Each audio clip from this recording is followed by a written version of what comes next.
With Donald Trump's ascension to the White House, we're paying attention to his so-called contract with the American voter. One of his big promises for his first 100 days in office is working with Congress to devote $1 trillion to infrastructure over the next 10 years. CNN's Renee Marsh is here with me to talk more about this. And Renee, President Obama wanted an infrastructure bill, but Republicans in Congress fought him on it. Is there any indication that they might be more inclined to help President-elect Trump? Yeah, you know, they finally did pass that infrastructure bill, but it was $300 billion. It didn't come easy, and it really is a drop in the bucket compared to the big bucks that President-elect Donald Trump is looking to spend. He wants to spend big money on infrastructure, but the key questions is, how will fiscally conservative Republicans deal with this? Will they go along with it? And can Donald Trump really deliver on his big campaign promise?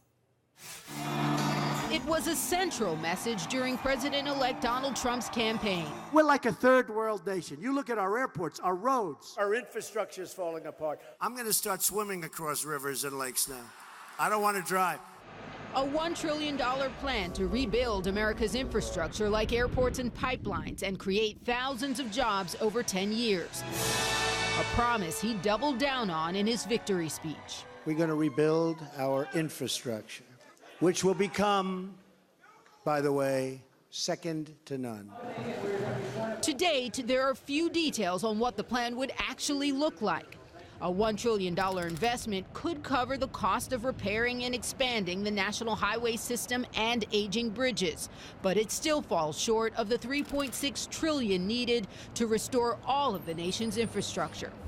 There's bipartisan support for a plan, but on Capitol Hill, the divide is always over how to pay for it. Republicans didn't like President Obama's $475 billion plan, so why would they like President-elect Trump's $1 trillion plan? Well, I think part of it is the way that you pay for it, and it's a valid point, but it's the way that you pay for it. You can't just raise taxes, because eventually that bill will come due. Will Donald Trump's dream of a $1 trillion infrastructure plan actually happen?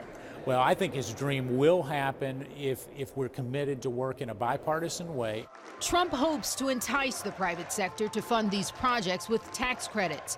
But critics say the projects need to generate profits to sweeten the deal for private investors. And that could mean more toll roads and bridges. There will be a lot of local opposition to turning roads into toll roads just to do maintenance. And throwing tax credits at the problem would tend to move investment to new things rather than fixing the old things.